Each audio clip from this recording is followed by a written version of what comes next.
And welcome, everybody. This is Bill the Razor Rayback, and I'm joined by Charlie Hargrave. How you doing, Bill? Good, Charlie. Thanks for letting me harass you again. Yeah, well, you know, somebody's got to keep me straight. That's what Rick said. Yeah, so we are here on the Sports Planet. We're going to talk a little sports. It'll be some different stuff tonight, Charlie. That's what it sounds like, yeah. We've got the general manager, the Pittsburgh Passion of the Women's Football Lions, Teresa Conn, will be joining us. We also have, we hope to have Alisha Hanners and her son Luke. They train harness horses here in Sabina, and Luke actually races them. And although he's too young to race for big prize money, he races in county fairs and that. And I guess he's very successful. So we'll have a chance to talk with them. We'll have members of the East Clinton tennis team in here at 7.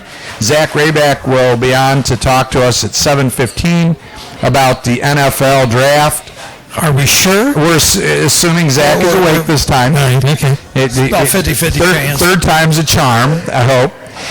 And then, of course, Greg Henning, who Charlie loves to antagonize, will join us at 7:30. But, taking a look at the local area action, the Wilmington College softball team took the field for their first game and dropped a doubleheader to Center College, which I believe is in Kentucky. They dropped the first game in 8 innings, 2-1. It's a tough one. Senior Becca Carpenter, 0-1, allowed 6 hits in 7 innings.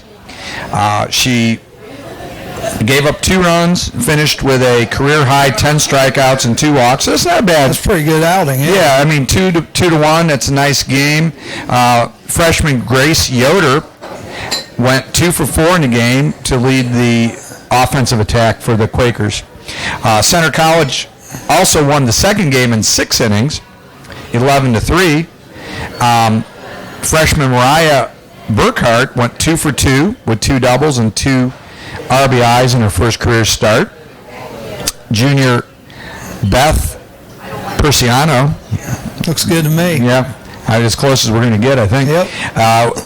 Who is 0-1, allowed 5 earned runs on 7 hits in 3 innings of action. She also had 2 strikeouts and gave up a walk. The Wilmington College baseball team won their first doubleheader, Charlie, since 2012. Wow. So we're going back a ways.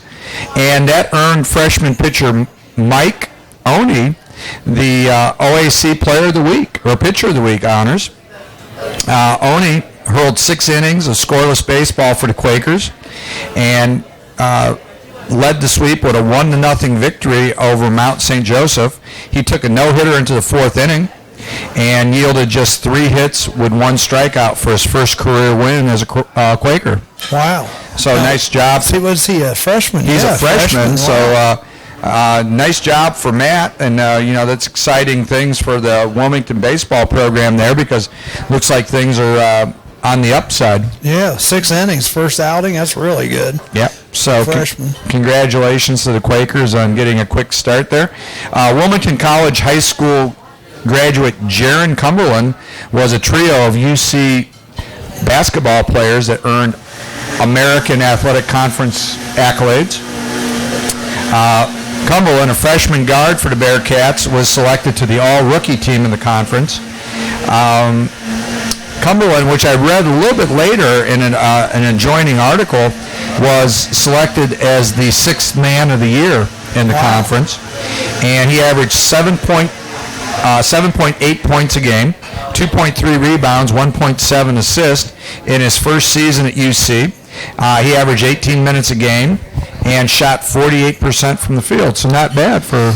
No, and the backstory on this, I just heard something about earlier today. Not one Bearcat got on the first team the conference, and that's kind of sad because they had a great year down there. Yeah. None of them got on the first team squad. You almost feel, when Bob Huggins was there, I always kind of felt that Cincinnati would get slighted in their all-conference selections of that, because I don't know that Huggins was the most popular coach in the world. Right. I liked him. Well, I did too. And I always thought that UC, as many times as they ruined my pools, where I picked them to win the whole thing, I think sometimes that stuff just carries over no matter who the coach is. Yeah, it makes you wonder because they had a great season. They had a couple guys, at least one or two that should have got at least on that first team, but none of them were on the first team. And they're going to be a factor in the NCAAs. Oh yeah, well also speaking of NCAA, you see where Northern Kentucky. Northern Kentucky got in. Yeah, they beat my team, Wright State, 3 times this year. They'll be in the tournament. Selection Sunday, they'll be one of the 66 teams now? 68, I think. 68? Yeah. Okay. We got to play. Yeah, we got to play. Now, what do you think, guys? Taking a look at the play-in concept, what do you think? And I've said this before. Keep it at 64 and have these pods of 4 teams that are your bubble teams, and let them play in with the winner advancing into the 4 last spots into the tournament. So you keep it 64, basically. You know how they call it the... yeah, because they could still raise money. I mean, UD could still be utilized as far as for these play-ins. The competition. Yeah. So it wouldn't be cutting anybody out of any money. No, and I think that's what they worry about the most. They talk about bracket busters. I think that would be a great thing to do. That you make your selections and you have your 16 teams that didn't get in, and you put them in a bracket buster tournament. They're teams of 4 pods. Friday night you play, Saturday night the winners come back, and if you win, you advance to the big dance. It's a thought. So you're adding actually more teams. Yeah, well, I mean, they keep on taking that number and bumping it up. I mean, okay, so leave it at 64 and just have play-ins so teams can fill those spots. Or maybe not even do 16, just do 8, maybe. Yeah, I mean, you could do it that way. You could have 2 teams play off for the 1 spot, however you want to do it, but I just would like to see them do that. I think 64 was always the right number. Yeah. So you want to play into that field of 64 again. So. Well, before we bring Teresa on from the Pittsburgh Passion, we want to remind everybody that we are streaming live on WALH 106.7 FM right here in Wilmington, Ohio, as well as on TalkTV.us. And we are live from Fiesta Veracruz Mexican Restaurant right here at 37 West Locust Street in Wilmington. And come on down and sit in and be here live for our sports broadcast. But anyway, I'll get Teresa on the line, and we'll see what's going on with the Pittsburgh Passion. And we'll be talking to Teresa Conn here momentarily. The Women's Football League, Charlie, a few years ago, it would go back to 2004, I had the opportunity to coach in the Women's League with the Toledo Spitfire. Yeah. And it's different because when you think about the NFL is getting players who've refined their skills first in high school, and then those who are fortunate move on to college, and then obviously those who are more fortunate move on to the NFL. With women's professional football, you can't go out and just find women who have played football before. You just got to find athletes. You have to find athletes. When we were with the Spitfire, what we did is we went out to Bowling Green University, which was pretty close to us, and we actually scouted women's flag football games. Yeah. And we were looking for potential skill players that, and then we would approach them and say, hey, would you like to play tackle football? In most cases, they did not want to pursue that. Yeah. So have we got Teresa on? And Teresa. Nope. Okay. Try. We will. Try again. We'll try to get Teresa Conn on here in a second. But it was interesting in trying to find the players. It is a difficult task. I bet. Not as... Seems like to me you'd want to do a lot of lacrosse, maybe check out some of the track stars possibly. And the best player in the league at that time, who was with the West Michigan Mayhem, she was a sprinter for Eastern Michigan, and I believe she took 5th in the NCAAs. And when that young lady got around the corner, she was just going to score. Yeah. And I think the teams caught on with that, and they were looking for track athletes and that to fill those spots. And if you're fortunate, if you're in a good market like Pittsburgh is with Teresa Conn, they have been in existence. This is going to be their 15th year, and they have been a pretty dominant team in women's football during that period of time. Now, I don't know. Do the colleges offer women's rugby? Because that'd be another place to look. They do. That'd be another place, you know. All right, let's see if this works. Right, and we're going to try to get. We're giving. There we go. Effort to get Teresa here. And so I mean, you're right, Charlie. The women's rugby is something that you would look at as far. There we go. And this is Teresa. This is Bill Rayback with WALH and Campus Nation. How are you tonight? Oh, well, Bill. How are you? Good. I'm joined by Charlie Hargrave and Rick Phillips. How you doing, Teresa? Good. Hello, Teresa. And Teresa, it's a pleasure to have you on. You are the general manager for the Pittsburgh Passion of the Women's Football Alliance. And we just wanted to start out. I'm going to let you talk a little bit about the Passion, a little bit about your history, because this is your 15th year, correct? Correct. And I know that's special to you, and you've grown with this team from the very inception. So I'm going to turn it over to you and let you talk a little bit about how the Passion came to be and some of the highlights that you guys have experienced. Well, I sure appreciate that. I would just. Are you getting the echo that I am? We're receiving you pretty well. Are you? We can hear you pretty good. Yes. Okay, I'll just try to. I'll talk on to it.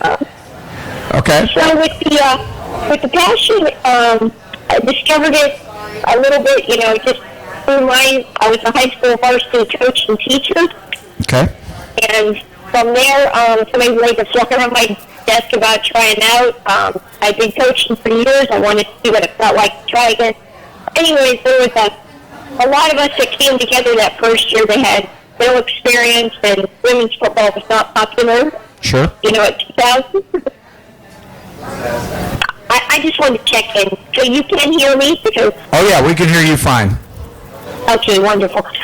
Now, we're broadcasting from Fiesta Veracruz in Wilmington, Ohio, and we are in a restaurant. So that the reason you may be having a problem hearing us is there's lots of people here eating, and they're having a good dinner here. So that's a little bit about the interference you might be experiencing. So just plow through that, and we can hear you fine over here.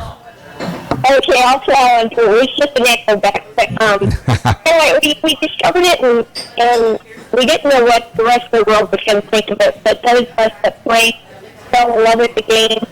I think we were very upfront with everybody down here. The guys that have kind of got behind us, like Frank Harris or Rocky Blair or some of the Pittsburgh greats. Right. They were the ones that made us fall in love with this, and they've been real open-minded and supportive, and shared their knowledge and their resources to help us. We just started, teaching ourselves. We were fortunate enough to get some really good coaches along the way, and it went from a little bit of a hobby to it turned into a really big passion for a lot of us that we make we kind of build a lot of our lives around it because it's become that big of an influence in our lives. Right. Teresa, now, you started out as a player. When did you, now you're not actively involved as a player anymore, correct? No, every now and then I'll jump into practice, but no, I'm not on the player roster. Okay. So, I know, I can only imagine when you play football, as you get up the next morning and you find different parts of your body that you didn't know existed. So it gets tougher every year, I imagine. Yes, I was most of our teams very young, and they're like a lot of really good college athletes. Sure. I found this when I was 38 years old and played for 44. So yes, I was hurting, but I rode that train as long as I could because I had no options when I was younger. I think these younger girls are really blessed to have so many opportunities. I was just talking to Charlie when I had the good fortune to work with the Toledo Spitfire, and we were talking about how we recruited women for the team. And I was talking to Charlie about going to Bowling Green University and watching flag football games to try to pick out women athletes who, obviously had a passion to play the game. How does the passion find their players? I mean, do you guys have a process that you look, or is it by word of mouth, or combines, or how do you guys do that? We've been really lucky that most of the people, it's probably because we put our games on TV or where we practice. A lot of it's been word of mouth. I mean, we do some social media. We do show up at some colleges. Probably started off more showing up at other places like you did, but after it got to a certain point, then we would get enough phone calls that it took care of itself. Sure. Now, I was talking about a young lady. She played for the West Michigan Mayhem, and you may remember, I believe her name was Angela Edwards. She was a running back. Sure. And she had come out of Eastern Michigan, and I was talking about how those kind of athletes were the ones that, obviously didn't have that or the opportunities to play football, yet when you got her on the football field, she was a very dominant type of player and an impact player, to say the least. Do you get that kind of transition? You find the track athletes, or is there a particular sport that seems to gravitate to the Women's Football League, or is this just a mix of women who, from various sports backgrounds, and just want to give it a shot? Well, here in Pittsburgh, it's been definitely a mix. Some of our best athletes on the field at one time would be a gymnast, a swimmer, a rugby player, a soccer player, a softball player. We have had such a mixture that I wouldn't say there's any one sport that we lean towards. An athlete's an athlete, and she can play a sport. Most of it is a crossover. Sure. Now, thinking back to when we scrimmaged you guys back, and I would say this would have been about 2005 or 2006, you had a young lady that played quarterback, and I thought she was one of the most amazing athletes. She could throw the ball as well as any male quarterback I had seen. And from what I had heard, she had played at one of the local high schools as a backup quarterback. And what was that young lady's name, if I'm correct about that? Lisa Horton's been our quarterback since the team started. She's 2 years into a family thing, but yeah, she certainly has made her impact in women's football. Yeah, I mean, she was just a phenomenal athlete. Yes. Teresa, as we move towards the season, and you guys will be opening here in a little less than a month on April 1st, would you like to talk about some of your key returners that you have coming back on this year's Passion team? Well, absolutely, because a lot of sports, if you're high school or college, you get somebody for 4 years and they're out. And when you find somebody that's been around for 15 seasons that found the sport later in life, it's amazing. But we have several people going into have been with us the whole time. Wow. I'll start with I'll name a few of our older impact ones, a lot older. I've seen more years with us. But Kate Sullivan, Tim Zabovic, Lisa Horton, who you mentioned there, Phil Prentice. I shouldn't start doing this because we're going to have too many, but I've got... Right. We have at least probably, out of all returning vets that are coming back, I would be willing to bet that over 70% of it here 10 years or more. Wow. Yeah. What about your new incoming players? Anyone that catches your eye as a general manager, he's got that wow factor, you think that's going to really make a nice impact for the Passion? We've got a really solid rookie group. The last couple of years, as our team got older and older, we really started embracing the youth.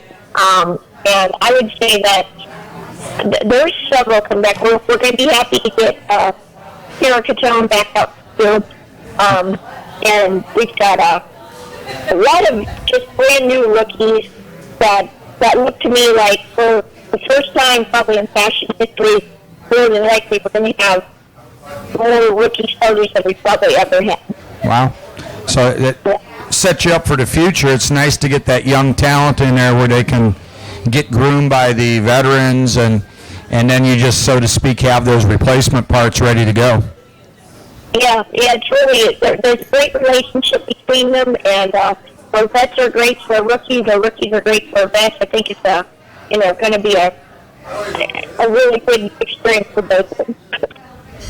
Just curious, Teresa. We had on a gentleman from the American Basketball Association last week, and he was telling us about some of the different rules that they do instead of what the NBA does. Is the women's league, is it the same basic rules as the NFL, or are there any special rules that you guys have that's a little different? We follow the college rules. College rules. That seems to work out really well for us. Yeah. It makes it, when we're getting your officials and everything, just keeping for consistency.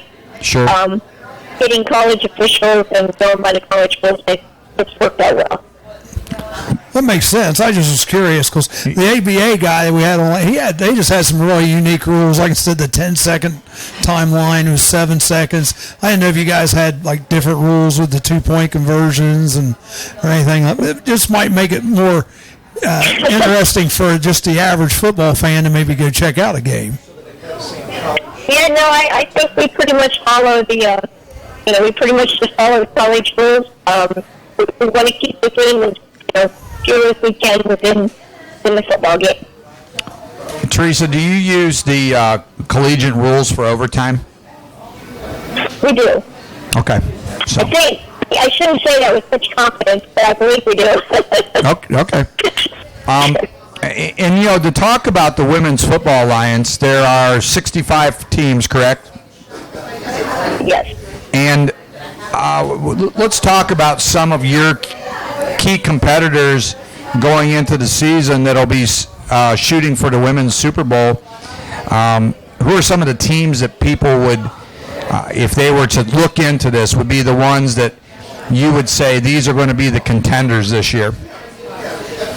Well, I wouldn't be much of a coach, or I don't think any coach out there wants to ever not, say that, hey, we've got a good squad, so you've got to believe in your girls. And so, but, DC and Dallas have both been in the last couple of years and represented very well. Right.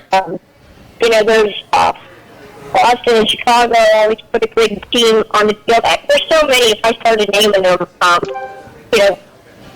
I'm sorry, I couldn't hear myself there, but Cleveland has a good, there's many across the country. If somebody's interested, they probably can find a team near them to look into. What is the farthest that you guys will have traveled or anticipate traveling for an away game? In the in-season game, we have one at Detroit and one at Boston this year. Usually it's like Cleveland, Columbus, Philly, DC, North Carolina, New York. That's kind of our region, but as you get into playoffs for the championship, we've played in Texas and we've played in Nashville. Right. We've had the championship on the West Coast out in San Diego. So it's pretty much, nationwide. Now, is there any, I noticed on the schedule looking at it, I see Montreal has a team this year, the Montreal Blitz. Is there other international teams? Is there one in Mexico, or are there other Canadian teams, or is that pretty much a new thing with Montreal coming in the league? I believe it's just Montreal. I hope I'm not misspeaking. Okay. And, of course, there's there's oodles of teams out in the West Coast I saw. So, as you said, it's a league that expands from the East Coast to the West Coast and from the southern border of the United States to the northern border. How many different divisions are in the league? I believe we have 8 this year, I believe. 8? Okay. And, yeah, I believe so. And, that we try to keep the travel reasonable for everybody because, these women do full-time jobs, and so you can't be taking off Friday, Saturday, Sunday, Monday, So we try to keep it reasonable. And, Teresa, you guys have the honor this year of hosting the Women's Super Bowl, correct? Yes. Yeah, we're very fortunate to have it in Pittsburgh. And when will that happen? What would be the date on that? July 21st and July 22nd. The championship's on the 22nd, but we've got a Division 2 and 3 champion on Friday, an All-Star game, and the W Bowl championship on Saturday. Very good. Now, some of the stadiums you play in, I know you play in some high school stadiums, but are any of the teams located in bigger, like college stadiums, or not? There's quite a variety. Again, from across the United States, you'll find teams at the small colleges, sometimes even at big colleges, and sometimes there's just professional stadiums out there, like a small professional soccer stadium, or it's quite a variety of. There's no set. There's not some set bar like everybody's at a high school, everybody's at a college. You find the best one in your area, and make a good relationship, and that becomes your home. And now, Teresa, I know the Passion plays. All your home games are at 7 p.m. on Saturday evenings, correct? Correct. What is there a consistency with the league as far as night games? Is that the preference? Obviously, probably you're going to draw a little bit better crowds with that. But is there a consistency with it throughout the league, or is that just franchise by franchise makes their own decisions on that? There used to be a lot more stringent on a 7 p.m. kickoff on Saturday, but the teams work with each other depending on travel, and there's factors that the stadium and so other things do play into that, but I think a lot of them still have a 7 p.m. kickoff. Well, very good. Well, Teresa, I promised you. Charlie, you have anything else? I was just curious, just listen to this. Just approximately, how many people are involved in your organization? Players, ticket takers, behind-the-scenes people? I'd be curious to know. Well, since I just got done ordering staff shirts today, we've got about, our volunteers are game day staff, and that's like, the DJs and the chain gang and our athletic trainers to our coaches. So I have 40 of those, and we've got about, rosters usually range from 30 to 60 is usually the rosters, but most of them have at least 45. Okay. So, quite 100 people easily by the time you put the whole family in there. It's quite a big group. Well, I tell you, down in this area, I guess Cincinnati has a team. Columbus, I've heard a little bit about Columbus's team, but it's not not a real well-known well-known entity. Yep. In this area. So I think it sounds like a neat idea, and hopefully we'll be able to get to check out a couple this season. Yeah. Well, we sure appreciate it. Pittsburgh's all about football, so that certainly worked in our favor, and so that certainly helped. But we hope you get to check it out, and most of the time, if you're a football fan and you check out one of our games, usually we can keep your interest. What are ticket prices? At the gate, the adults 15, military, senior, and student are all $10. 15 and 10, so it's not too bad. Okay. Not too bad. Teresa, do you, as far as organizing the event, halftime you bring like local high school bands in, or is it like, say, with AAA baseball, if you go to a AAA baseball game, there's a lot of events going on. Do you have the same kind of production with a women's professional football game? We've tried a little bit of everything, and some days the answer to that is yes. Lots of times we'll find 4 local charities we want to support, and we make our halftime often honoring them, whether it's breast cancer or autism awareness or the Humane Society, or we normally do in a group that we feel are worthy of recognizing. We give them the stage. Well, very good. Well, Teresa, I promised you I'd have you off by 6:30. I know you have practice coming up, and we will be talking to you soon. We appreciate your time to talk about the Passion and the Women's Football Alliance, and good luck, and we will talk to you in the near future. Have a good one.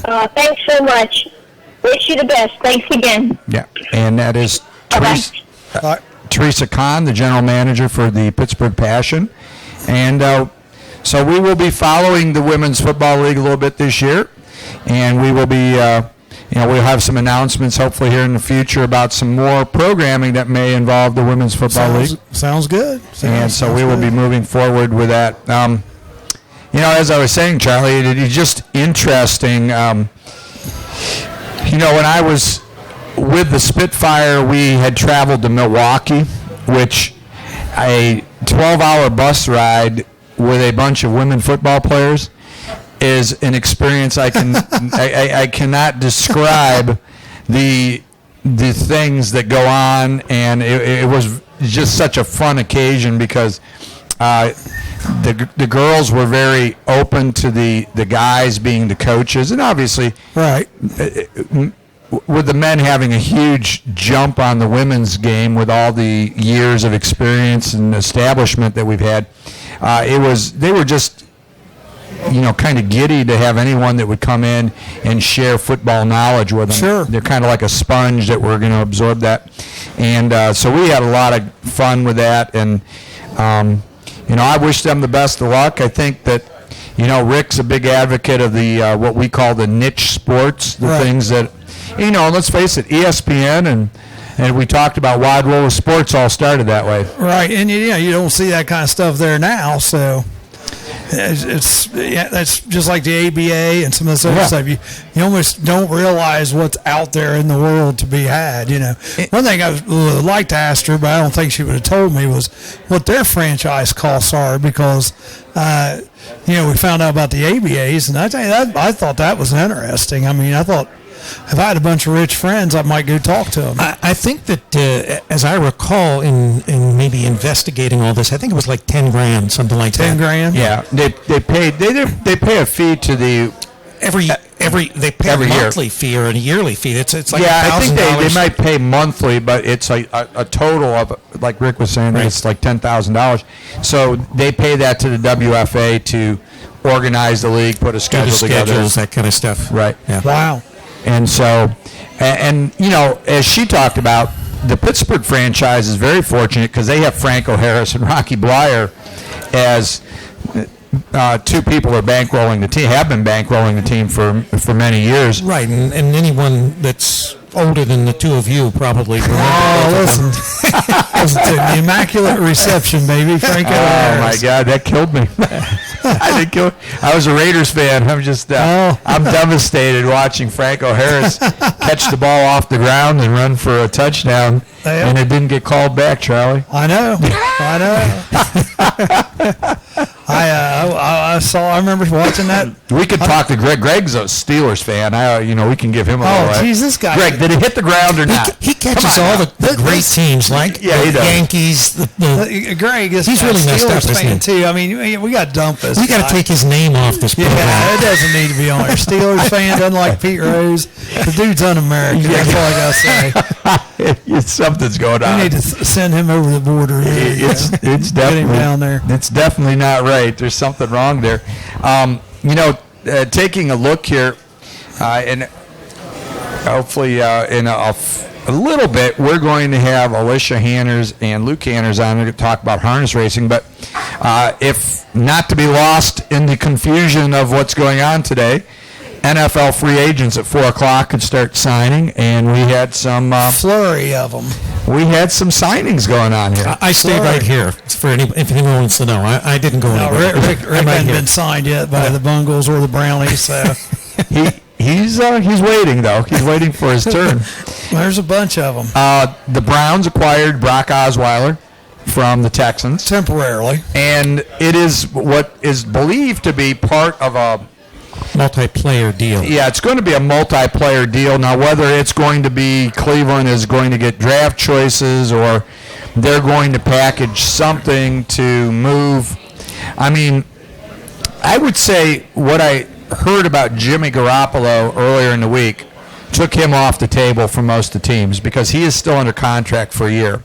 And New England has reportedly said it will take 2 number ones to get Garoppolo from them. Yeah, he's not going anywhere. So did Romo did he sign with anyone yet? Romo was cut.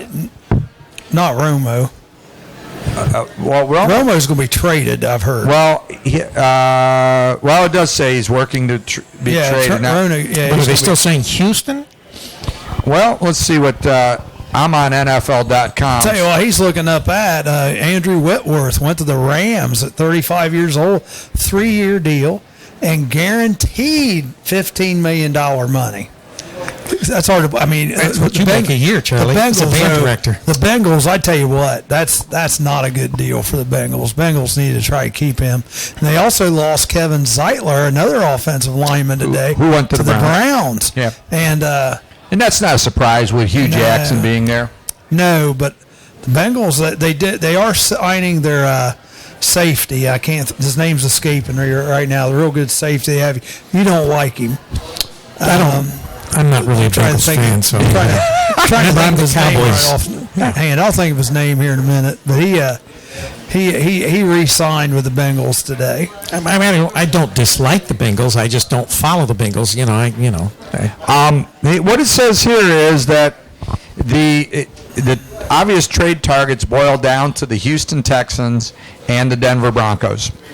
I said, although no signals from either team at this point indicate where he's going. I don't think he's going to either team. There's something else that I heard was in the works. Now, he didn't call me and actually tell me this, but there's. You just have that feeling. He's going somewhere other than those two teams, I think. Well, because I thought Denver would be a good fit. I thought they would, and I think Houston. Houston feels that they're in that window, that they've got the defense right now. They have some components. They need the quarterback. They're in the playoffs to get them over the hump, and Tony Romo's kids go to school in Dallas. So the prevailing thought was that he would go to Houston before anywhere else because he would only be a few hours away from home. Yeah, it's a few hours. Houston to Dallas is but compared to Denver. Well, that's true. Yeah. Well, I don't know. Yeah, probably. Yeah. So I mean, I know Texas is a big state, but it's like 7 hours from Dallas to El Paso. Can you imagine being on the road 7 hours and being in the same state? And going to El Paso alone would be a mind-bending experience. If you like cactus and. Talking about quarterbacks, your guy's buddy, I found out earlier, Jake Cutler, got let go today by the Bears. Yeah, and no one's upset about that. And the thing about Cutler, which I saw, which he's in that same category with me as far as Bob Huggins. Yeah, I mean, Cutler has been a divisive player no matter where he's went. They got rid of him out of Denver not because of talent. No. Anywhere he's left has been mainly goodbye. Yeah, we can't afford to keep you here. They packed his bags for him and sent him to the airport like before the ex-wife, right? Yeah, before the door hit him in the butt. So I would say that Cutler. Now I heard this rumor this afternoon that he is flying to New York to talk with the Jets. Yeah, and what better place for him to go? I heard that too. He's going to talk to the Jets. Seriously, if you were with a New York team, that probably wouldn't be too bad because the fans are about like the. They would be like Cutler. So I mean, that's right, what they would. Or Philadelphia. Philadelphia. Philadelphia. And so people that don't know Mike Glennon, your man. That's your man. You wanted to see go to the Browns. He's signed with Chicago a 3-year deal today. I don't understand it. Cleveland missed. My plan was this, Charlie. I felt that the Browns needed to sign Mike Glennon. And in my opinion, he is very similar to Phillip Rivers. He's built along the same lines. He has a 30 in his NFL career in 18 starts. He has 30 touchdowns and 15 interceptions. 2-to-1 ratio is in the NFL is what people want. What's what they pay him for 3 years? And let's check Mike that Glennon. out. And so Mike Glennon was signed by the Bears. To my dismay, he $18.5 million. It looked like, and I don't think that's really guaranteed. I don't think it's out of line. Money. Yeah, right. So it's more than that. The problem is, and this is where the Browns, when they got RG3, is they took him in a 2-year deal. First year's guaranteed with an option on the second year, and I think it was around $15 million a year. So my thinking is, you go in, if you give Glennon $19 million a year, you say, okay, we're going to give you a 2-year deal. And then we've got an option to extend that deal. You prove to us that you're the player. What do you have to lose? We just did it with a guy that was injured. So why not bring in Glennon, who really, and I heard this argument. Cleveland, and this is hard to believe, I know for you guys, but Cleveland's wide receivers are considered better than what Glennon was dealing with when he started for Tampa Bay. Really? Yeah, and they were saying so he would walk into a better situation as far as receivers. Now, the line, on the other hand, right, was different. And you got to remember, a lot of the receivers they have now were drafted once they got Jameis Winston. Right. Well, and they also, though, just signed Zeitler today, too. So that's going to help the Browns out in their line. Right. Now, on the other end for the Browns, Terrell Pryor has traveled to Washington to visit with the Redskins. And I believe I heard late, and I don't have the name here. It doesn't show up yet. But the Browns signed a wide receiver today, too, Kenny Britt. Okay. I believe Kenny Britt was with the Tennessee Titans. Okay. And so Kenny Britt is now with the Cleveland Browns too. I'm not sure I'm completely happy about that whole. Well, when is the draft? What day? You know the right draft is on the 27th. That's the first round, which is a Thursday night. Then the next night will be the second and third rounds on a Friday night, and then Saturday, which I believe is the 29th maybe, is going to be the rounds 4 through 7. Yeah. Of course, we'll be doing our mock draft the week before that, which I think, and I don't have my calendar right here, but will be the 22nd, I believe. And so we'll be lining up GMs, people that want to pose as the GMs for these teams. We had a great draft last year. This will be the third year that we've done the draft. And it seems like every year we have more people that want to get involved. Who's doing the Bengals? We've had Mark Scovaner doing the Bengals the last few years. Why, you want to jump in there, Yeah, Charlie? I might do the Bengals for Well, you. we might, see if... You can't do any worse, Charlie. That's true. You can give me anybody. I don't care. But the Bengals, I think, I'd be the ones. If you give me somebody else, I need a week to at least review it. Well, we've been fortunate. We have Dave Parrish, who lives out in Kansas City, who's going to do the Broncos this year. We have Scott Wilcox, who actually does the Kansas City Chiefs. He lives in Kansas City. Cool. We have a gentleman that is from the Dallas area, who I believe is going to do the Cowboys this year. There you go. We have Dave Schwab, who was on our show from San Diego, talked to us about the Chargers relocation. Dave has indicated that he'd like to pick for the Chargers. So as we expand this, our hopes are to get general managers from those areas, which are people who are just invested fans. Right. I mean, they're not on the inside, but it gives them the opportunity to sit in the general manager's seat. Sure. Get up there and make the call and see how correct we are. But, last 2 years, Charlie, we have been averaging 20 correct picks in the first round. It's not bad. So we're batting about 67%. Yeah, that's pretty good. That's passing grade. That's passing. Because, that's a D. Yeah, well, yeah, it is. And then, of course, in our profession, that gets you through. That's about it, yeah. So, the thing is... That's not bad, really. No, it isn't. And because there are always those trades, and we don't figure trades into our draft. Right. So we draft it just the way it is going into draft day.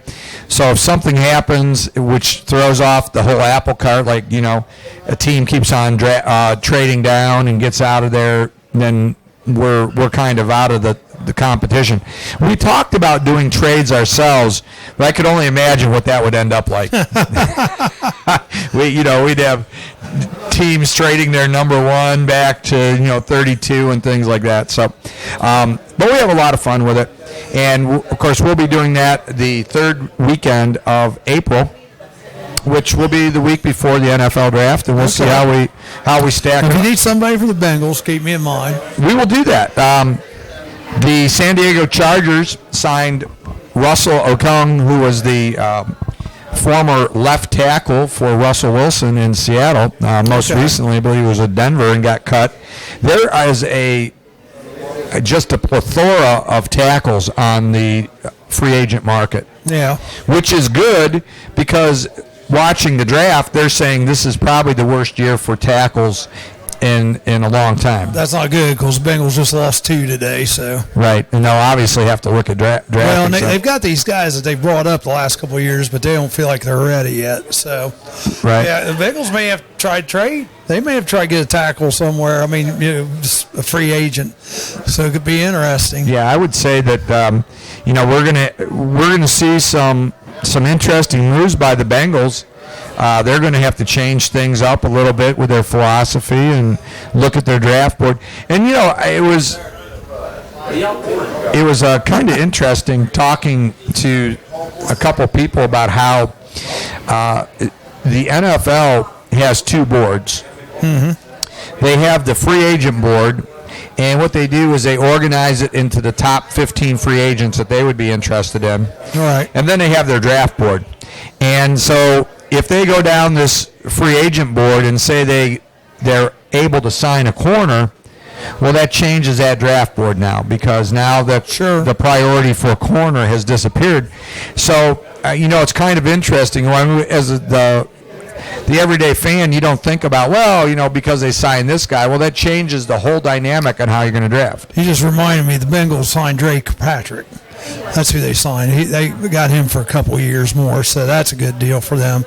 But, that's interesting the way the draft works out. And I tell you what, anymore, too, you're getting a lot of guys after the draft's over, too. Sure. I wonder if they have a separate board for that even. I bet they do. I think they do. And, this is the first round of free agency. Now what's going to happen is after some of these teams sign the people they want, there will be a second round of free agents, which they call lower level, but not always is the case. Right. Sometimes they're cutting salary. One of the interesting guys I think we'll be watching here in the next several weeks is Adrian Peterson has been visiting with the Oakland Raiders. And I think if the Raiders were able to get Peterson, now Latavius Murray, who has been their running back, is rumored to be looking at other, greener pastures elsewhere. Right. Adrian Peterson coming in with Derek Carr, and I think that might put him over the edge. Yeah. I tell you what, offensively, the Raiders could be the team. Well, they were there last year. This Carr got hurt there at the end, and Carr doesn't get hurt. They're probably a player for that whole thing. But so it'll be interesting to see. Running backs are kind of Adrian Peterson. I know I have a lot of friends that are huge Adrian Peterson fans. Right.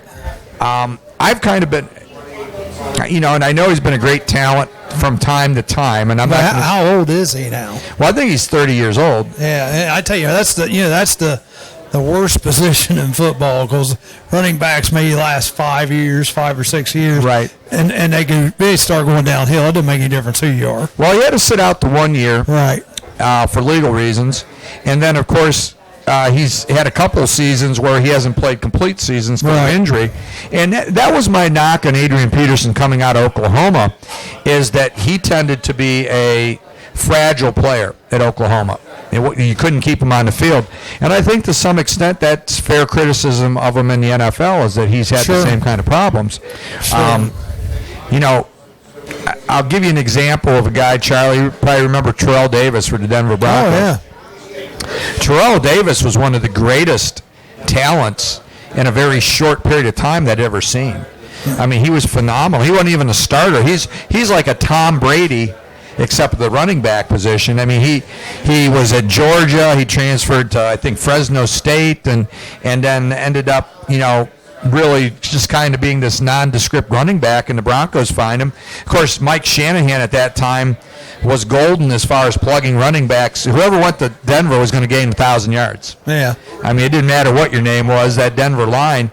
But during that time, Terrell Davis put them over the top. That's what John Elway needed to win the Super Bowl. Yep. I remember that. Yeah, and he went in. Yeah, he was good. Davis gained 2,000 yards, and then they found after 5 or 6 years he had a degenerative knee disease, and that ended his career. But what a talent. And, the argument has always been, does he deserve to be in the Hall of Fame? Now, Gale Sayers had a similar issue, and he's in the Hall of Fame. Right. So I say Terrell Davis, who led. If Terrell Davis is just a good running back and doesn't help his team win the Super Bowl, Probably not. You got that argument, but the Broncos won back-to-back Super Bowls and beat Green Bay to boot with Brett Favre the first time around, and they were supposed to be unbeatable. And it was a ground attack. They just grounded and pounded the Packers with Terrell Davis. So, I think Terrell Davis is a Hall of Famer. I tell you, talk Hall of Famers pretty funny. We had a anti-bullying week this week at our school, and like yesterday was sports day. And it's funny because I had a T.O. jersey on. And you wouldn't believe how many people said, "Hey, it's Ocho Cinco," and it's like, no, it's 81. It's 80. T.O. baby, T.O. And T.O. he didn't get in the Hall of Fame, but they think maybe next year possibly. He was a fantastic receiver too, and I don't think people. I know Terrell Owens gets a bad rap for being a guy that drifted around, but really, I believe the first 7 years of his career was with the 49ers. Yes, and really a pretty stable receiver. He was a great backup to that stable of wide receivers that the 49ers had. That's why you never heard of him, because you had John Taylor and Jerry Rice catching passes. Who's Rice, right? Yeah, who's Jerry Rice? Yeah, so these guys I don't know Jerry Rice. They're coming in there and they're having a great career. So I think that when we look at that, Terrell Owens, no one's going to argue with the ability. right. Some of his judgments that he made, which brought a lot of negative publicity on him. And, I guess we talked about Jay Cutler. You could look at T.O. as being a kind of a Jay Cutler, the wide receiver spot. But wide receivers are different. I mean, we had Chad Johnson here in Cincinnati.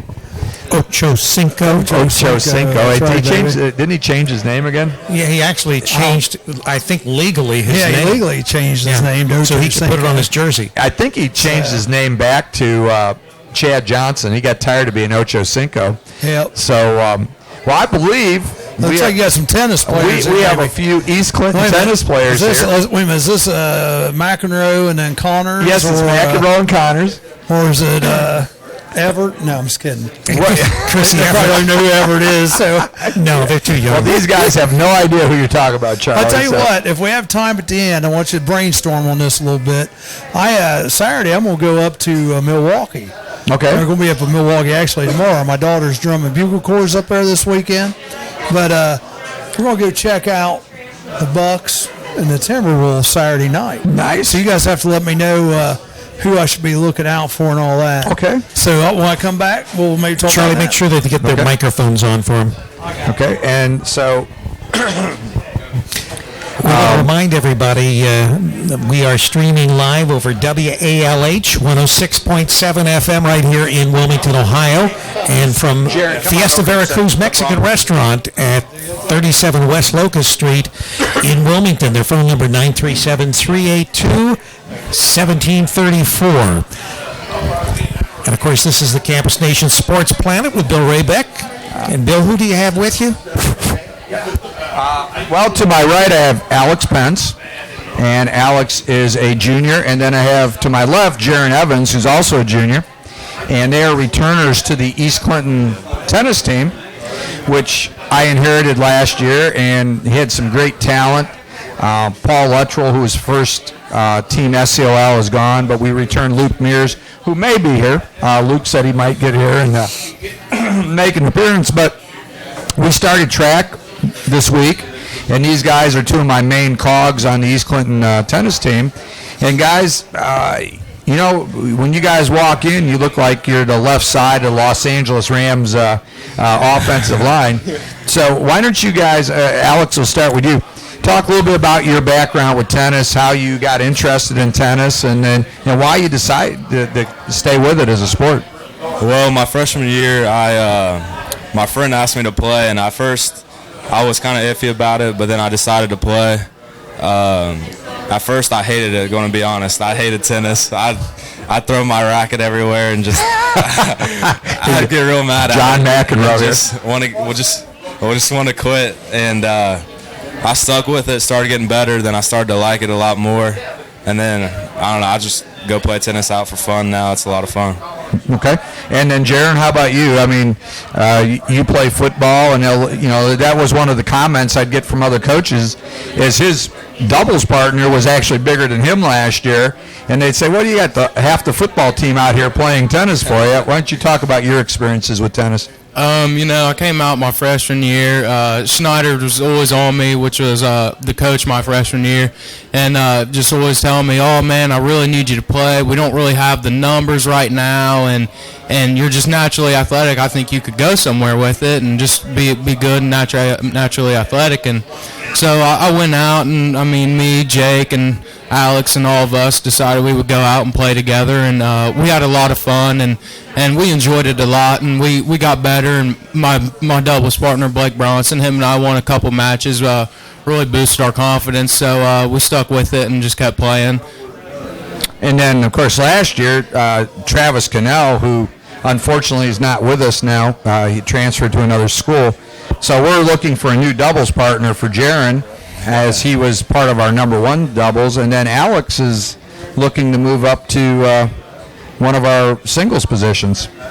Alex, why don't you talk about, and Alex tore his shoulder up pretty badly in basketball last year. Yeah. And came into tennis with a bum shoulder, and basically we get down about 2/3 through the season. We're playing Hillsborough, and why don't you take it from there and explain what happened with that Hillsborough match? Well, as you said, my shoulder was pretty tore up, literally almost like a week away from my surgery. I decided to play because I just wanted to play one before I had my surgery. And playing third singles, that don't always put their best player there, but, Hillsborough has a good squad. And went in there and played, and started doing good, started feeling it, started winning. And I think the first one we tied, didn't we? Yes. And then the second set, I think I won that one, right? Yes, you did. And it was a real close matchup, but I definitely felt it after that game with my shoulder. But I just came in there. We had surgery the next week after that. Yeah, the next week after that, I had my surgery. And that was a great boost for Alex coming into this year, is having that success in that one match. I saw you change during that time that you were playing out there. Oh yeah, definitely, for sure. Jaron, with you, coming into this season and looking at the players that we have out for the East Clinton tennis team, what's your outlook as far as the doubles, and what do you think about the kids that you see out there with you this year? Well, we definitely have more numbers than we have in past years, which is always a great thing in any sport, and it's good to see all these young guys out their freshman year starting from now.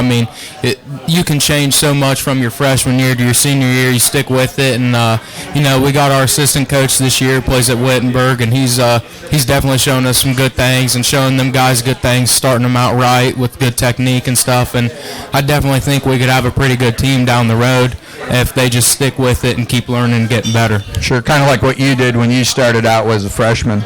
And Alex, what's your impressions of the guys that you see out for the team this year? Well, definitely starting off feeling, that's for sure. But if they stick with it, I know they can be pretty solid because, me and Jaron, I can guarantee, never picked up a tennis racket our freshman year when we first played. And now we're doing pretty decent, getting a lot better, especially with the help of our assistant coach from Wittenberg. Yep. He's definitely showing us some new things, helping us out a lot. They're just a really big help for us. Yeah, we recently added Stefan Thornberry, who was a player here at Wilmington High School and has been a 4-year starter on the tennis team at Wittenberg University. And really just by a resume that I had received, he wanted to know if he could come out and help the tennis team. And I think in 2 days, he's shown our guys some really good tips on how to be better tennis players. And I think we're going to see that the end result being wins on the tennis court. Guys, you were pretty fortunate last year to have Paul and Luke. What did Paul Luttrell mean to the team? To you guys? I know as a coach, I relied on him a lot because of his experiences and that. But as players, how did you see Paul? And where do you think? What are we going to miss by losing him? Paul definitely had a lot of experience. He was definitely he's definitely a solid player.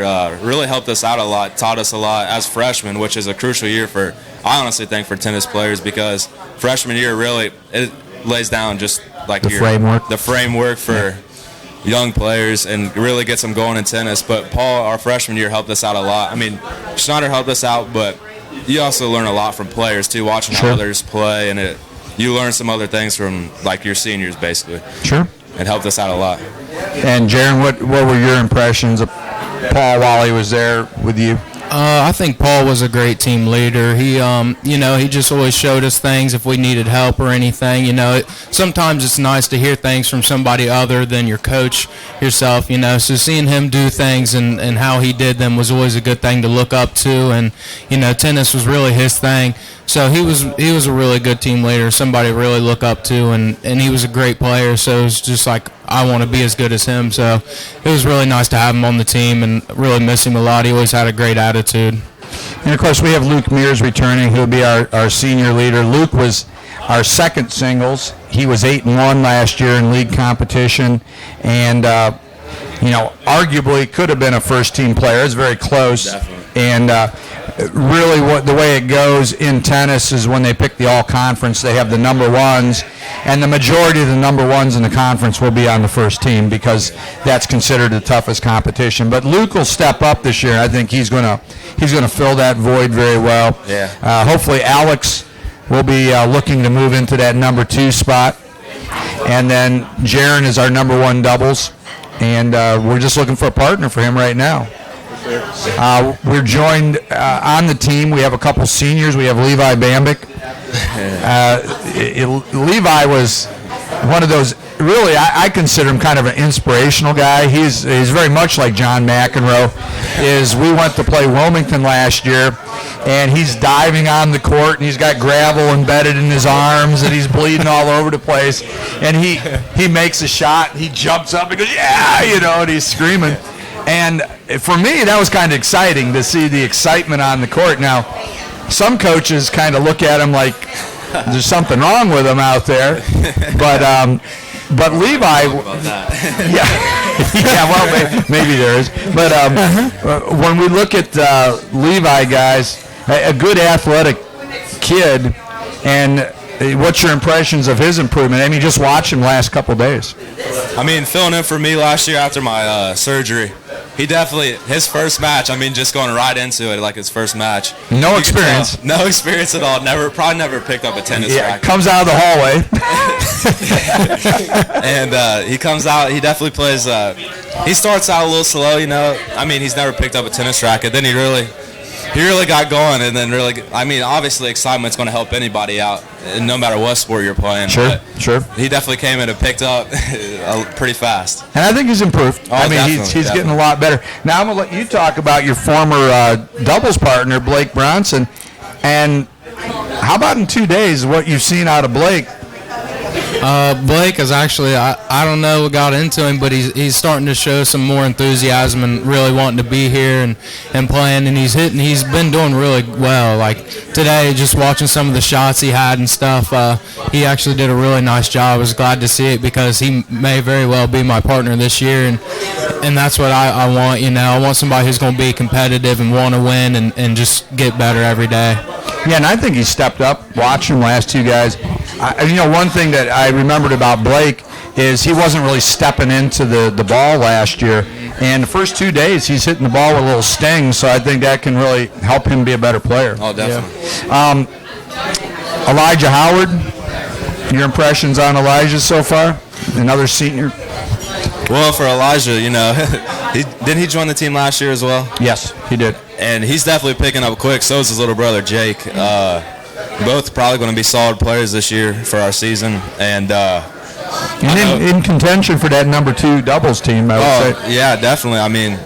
Elijah picked it up quick. I don't think he ever played before. I'm not sure. But Elijah definitely, he's a pretty solid player. He is.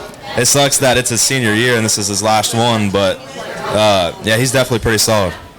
And your impressions of some of the young kids? We've got the Klein brothers. I call them the law firm, Klein and Klein. Blake Williams. What do you see in those guys? They're doing things better every day. I mean, just getting to teach them all the foundation to build onto is a big thing, and they do have good plays here and there, and that's going to help them boost their confidence a little bit and just keep getting better. And I'm really glad to have them because I think they'll be good in the long run. So now, this is the last year for the SEOL. Yes, it is. Who's the team this year that you have to beat? Who do you see as far as the team that if you're coming up against them, they're going to be the most formidable league opponent, and then maybe an out-of-league opponent? Just you asking that question, I already know it's Chillicothe.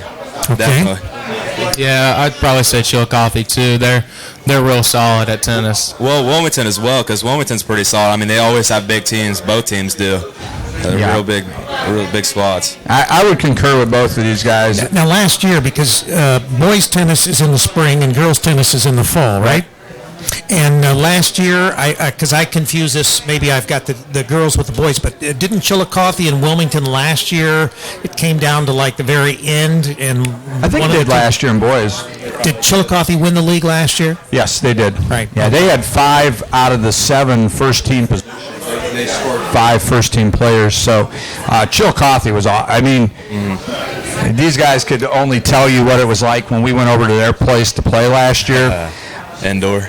It was an indoor facility, and they were just awesome. That's the only way you can describe them. So now what about out of the SCOL? Is there a team you will go up against this year that... Waynesville is pretty solid. We just found out that we are probably not going to play. We had Felicity on our schedule for a few years, and then we also had Bethel Tate, and because of scheduling situations, both of those will be off. Now, Clinton Massey, who did not have a team last year, will have a boys team this year. So they didn't have a boys tennis team? No, and McLean does not have a boys tennis team either. So, but Massey, I'm sure these guys will be looking forward to getting on the court with Massey this year. Oh, definitely.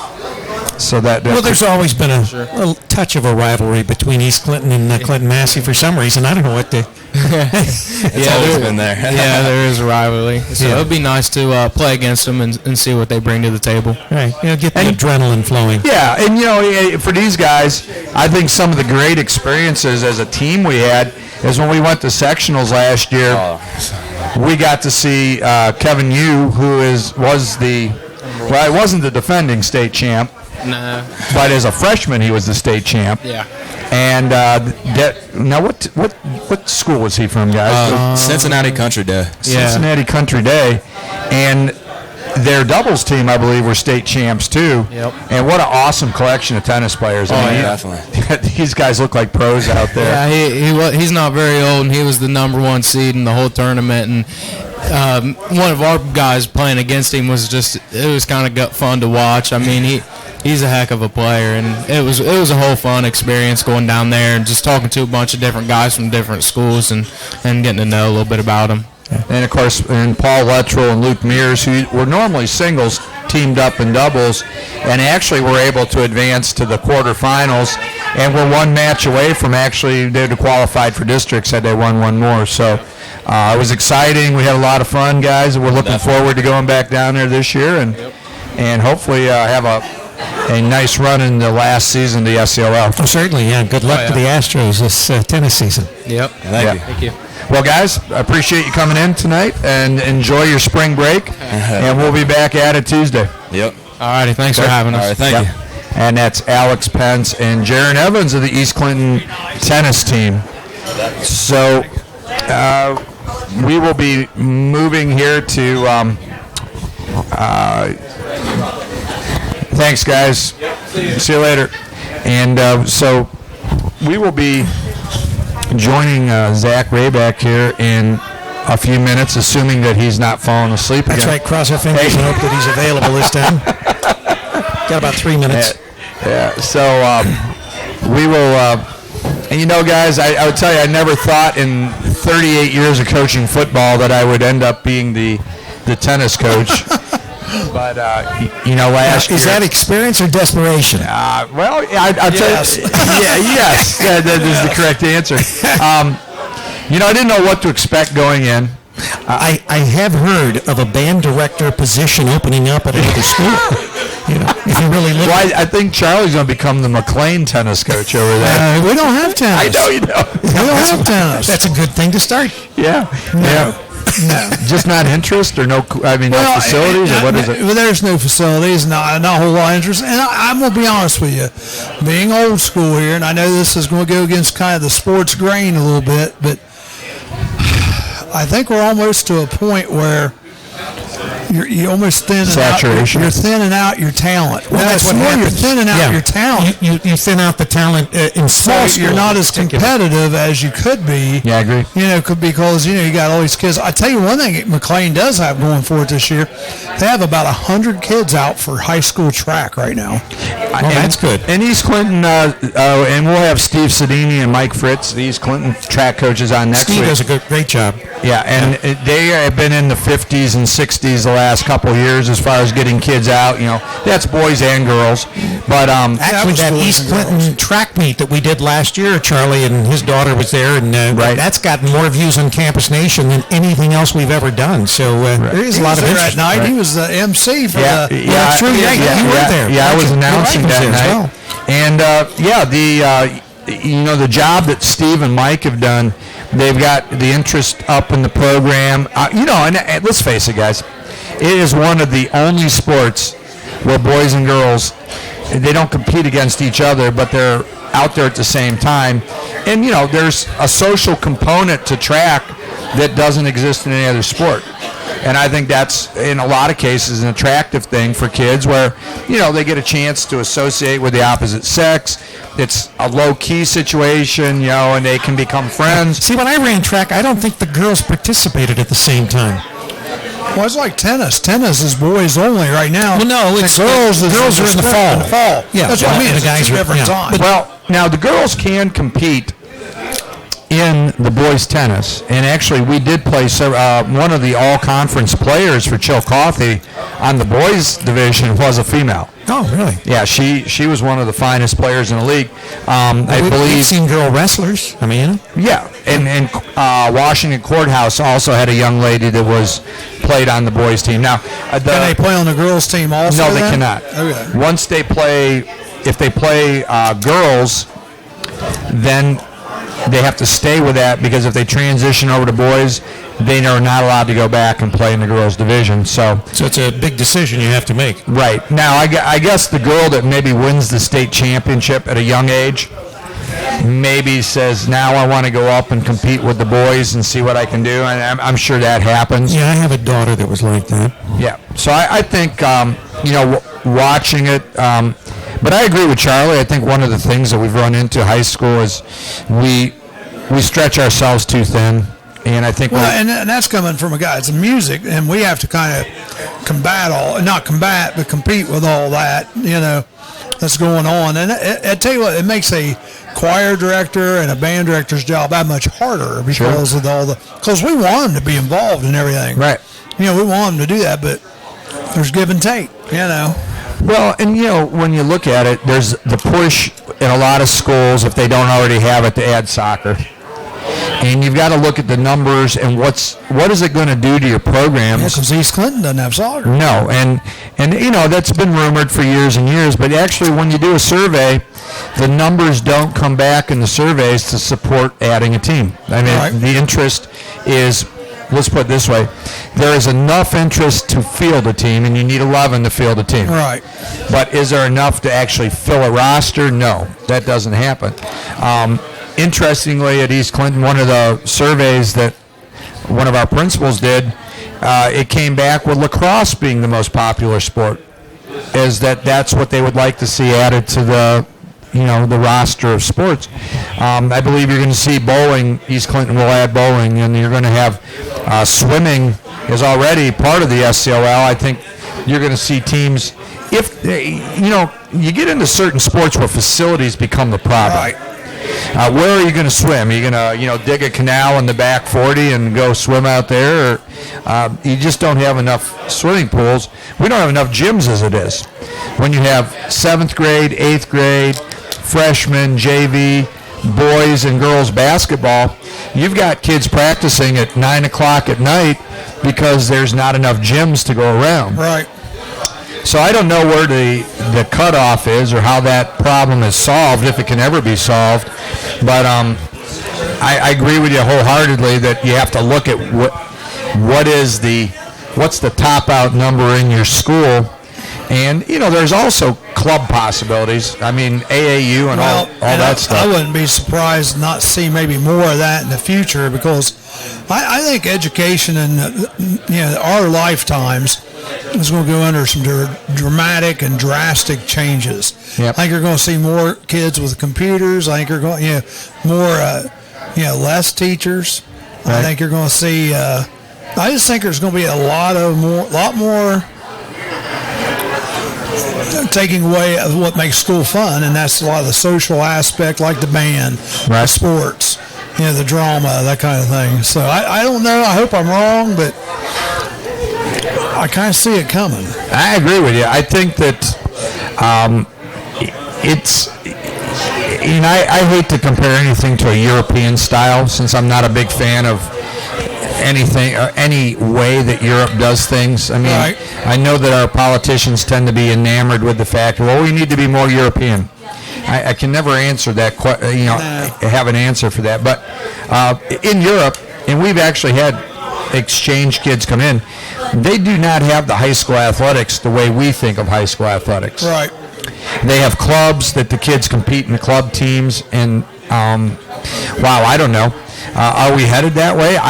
I could envision high school football eventually disappearing or making it flag or something. Well, I think what will happen is I think you're going to, because of the numbers with people being scared off by the unpopular publicity sports getting right now, is I can envision, and this already happens in some states, schools like Cincinnati Moeller, Cleveland St. Ignatius, Hilliard-Davidson, the mega schools will continue to have the sports. And I think that what you'll see is if other schools, they may have to combine to have the sports. Yeah, I can see that happening too. And that's where maybe it comes into Right, because I know Michigan and Minnesota already do that, where small districts can have combined football programs. Right. So your call has been forwarded to an automated messaging so system. for three strikes and he's out. Zach, if Get him out of here. Zach, if you're listening, wake up. So get him out of here. Just kidding. So, anyhow, we will get Zach on here sooner or later. He is our NFL guy, and hopefully, I was hoping to pick his mind about some of the moves that we saw here today, but we will have to wait to another time for that. But we will be joined by Greg here soon enough, and then Charlie and Greg can start. They're favorite buddies. Yeah. Well, now I hear something in the background. I thought maybe he picked up or something. That was the answering. Is he still on the answering machine there? Yeah. So, okay. So talk to me about the Milwaukee Bucks. Tell me what I should look out for here on Saturday night, because I'm not a big NBA guy, but you know what? They have tickets starting at $10, and we got a little bit better tickets. I can just imagine where those are. We got. Well, yeah, they're not going to be great tickets, but it's going to be just something to do. The Bucks. Well, give me a second here, Charlie. We will go right to the source here. $19, $19 seats is what we're getting, I think. Well, here's the problem with the NBA. If you watch an NBA game, and of course, and believe me, they position cameras so they are pointed towards the most crowded areas of arenas.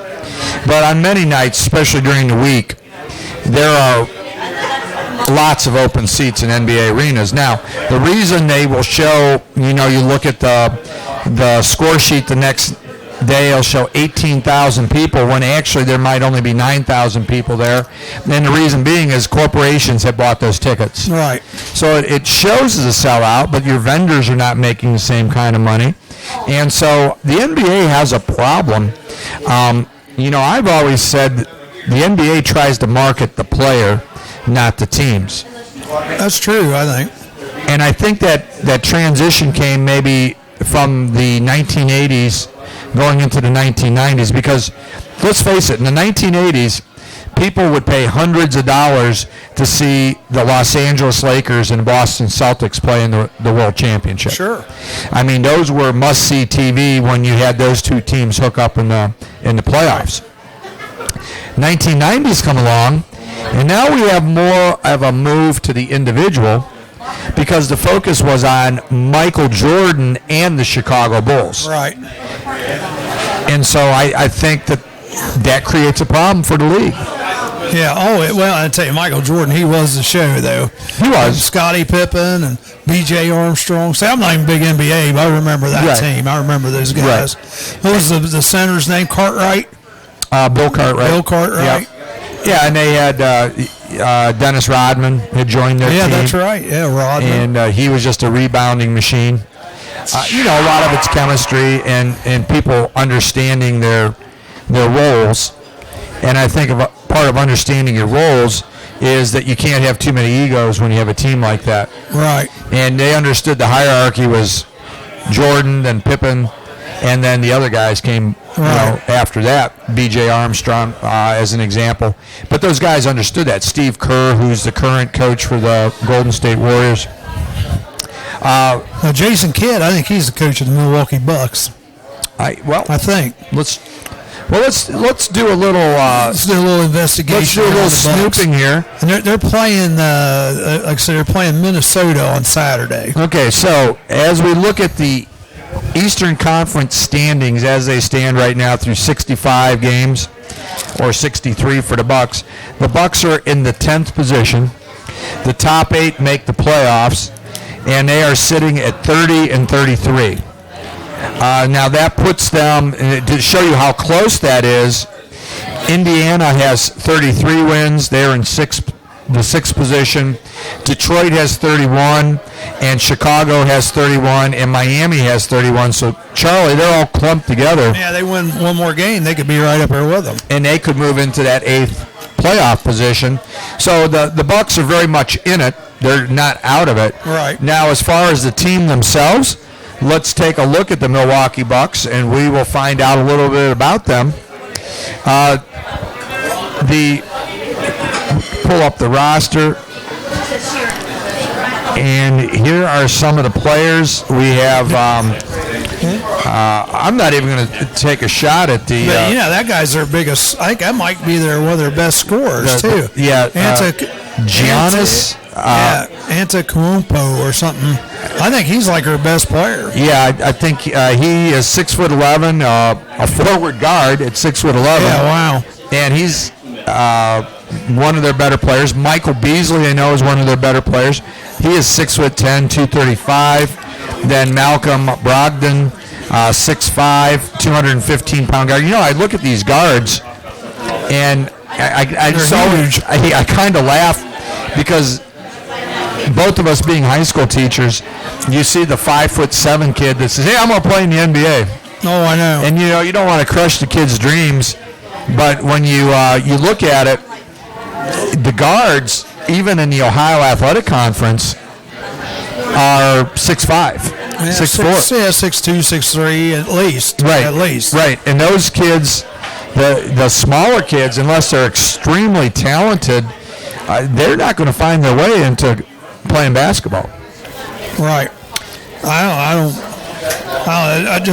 The only one I've even heard on here, I think, is Beasley, and I think Della Devova. He was with the Cavaliers last year. Yeah, that's how. Yeah, I've heard of him. Okay. Yeah, they released him, and then now down here they do have the other part of the roster, and I do recognize Jabari Parker, I believe, is from Duke. Okay. And he's a 6'8", 250-pound forward. Tony Snell, Greg Monroe, Chris Middleton, Thon Maker, and Terrence Jones. Terrence Jones, I think, is one of their other guns. So, that gives you a little bit of background. Now, Jason Terry. Jason Terry has had a pretty good cup of coffee in the league. So, not bad. Now, who are they playing? The Timberwolves.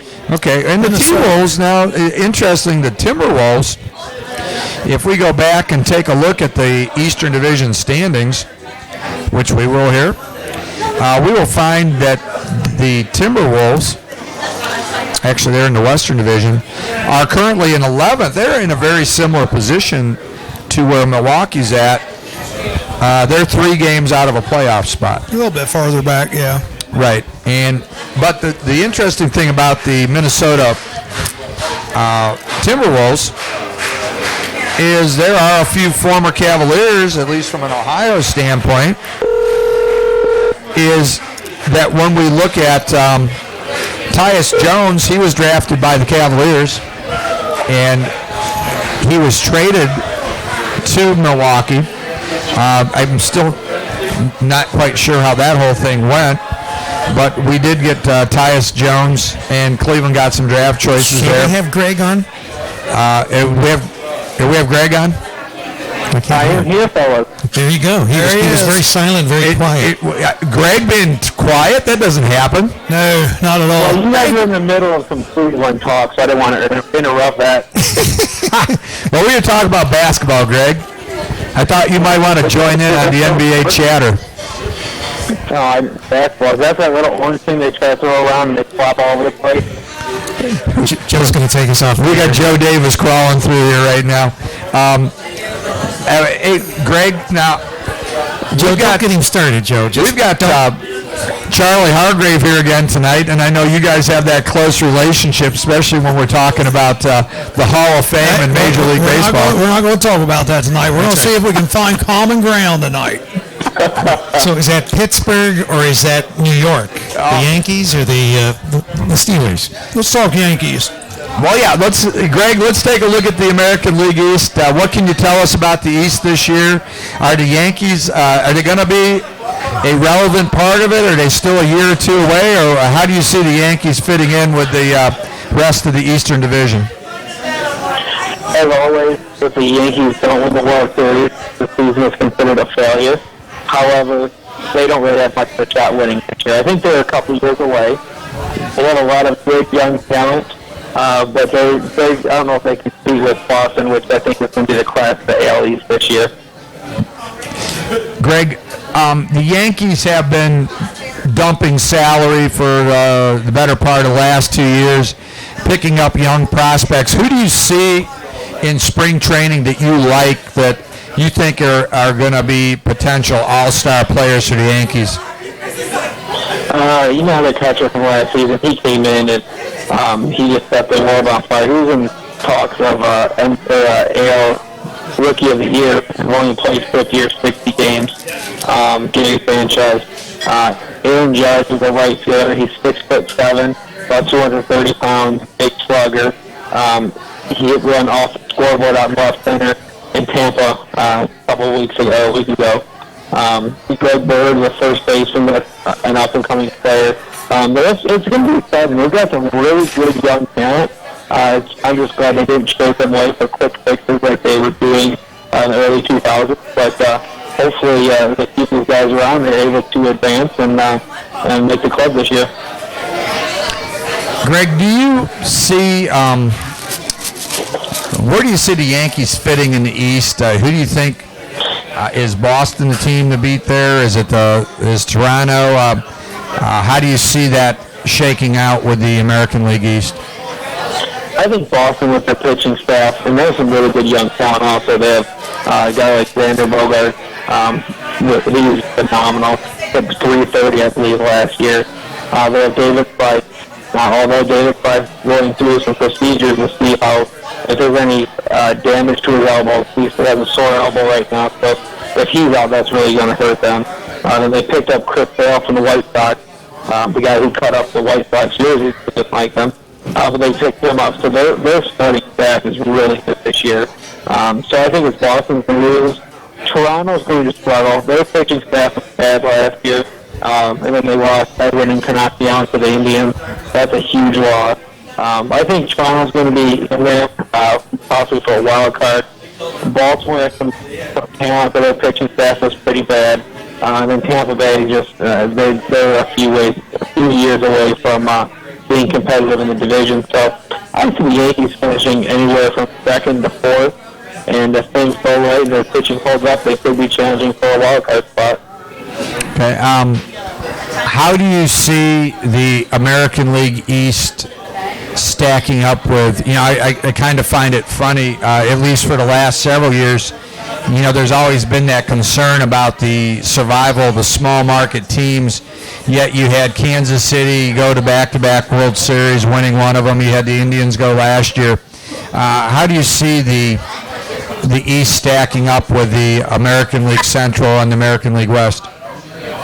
The problem is these big franchises like Boston and New York, they have their arms race for a better part of 15 years, and it just kind of fell apart. They weren't able to maintain that.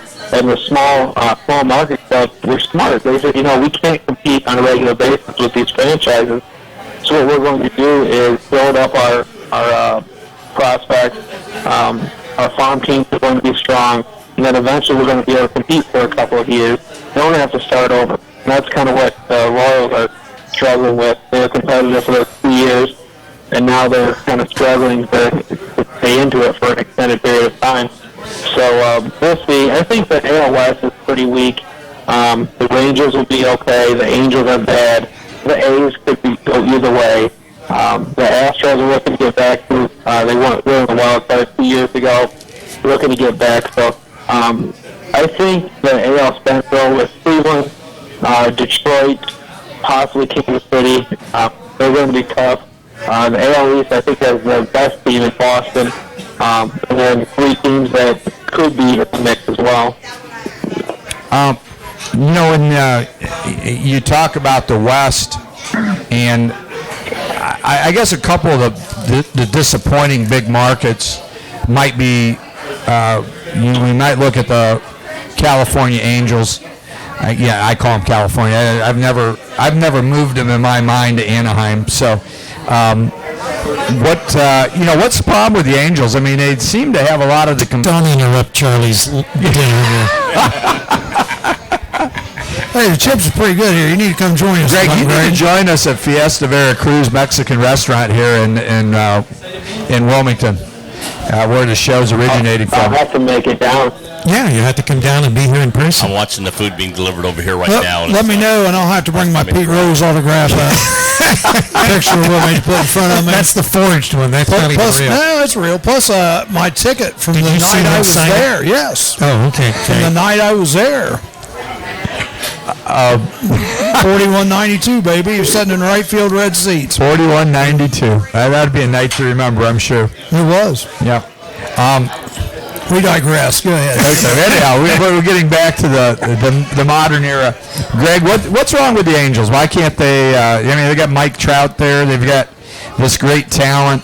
I have a feeling in a number of years we may see Mike Trout playing for one of the East Coast teams because they just can't put it together out there for some reason. No, they really struggle with their pitching. Jared Weaver never panned out like they thought he would, 5, 6, 7 years ago. They don't have a Pujols, and that's been a disaster. He's fallen apart. They do have arguably the best player in baseball. For the first 4 years of his career, Mike Trout is. He's second to none what he's been able to do in the first years of his career. And they just haven't spent their money well. Mike Scioscia's been there forever. He really stuck in his way. I don't know if he's going to make the adjustments that he needs. But, I think you're right with Mike Trout heading out east.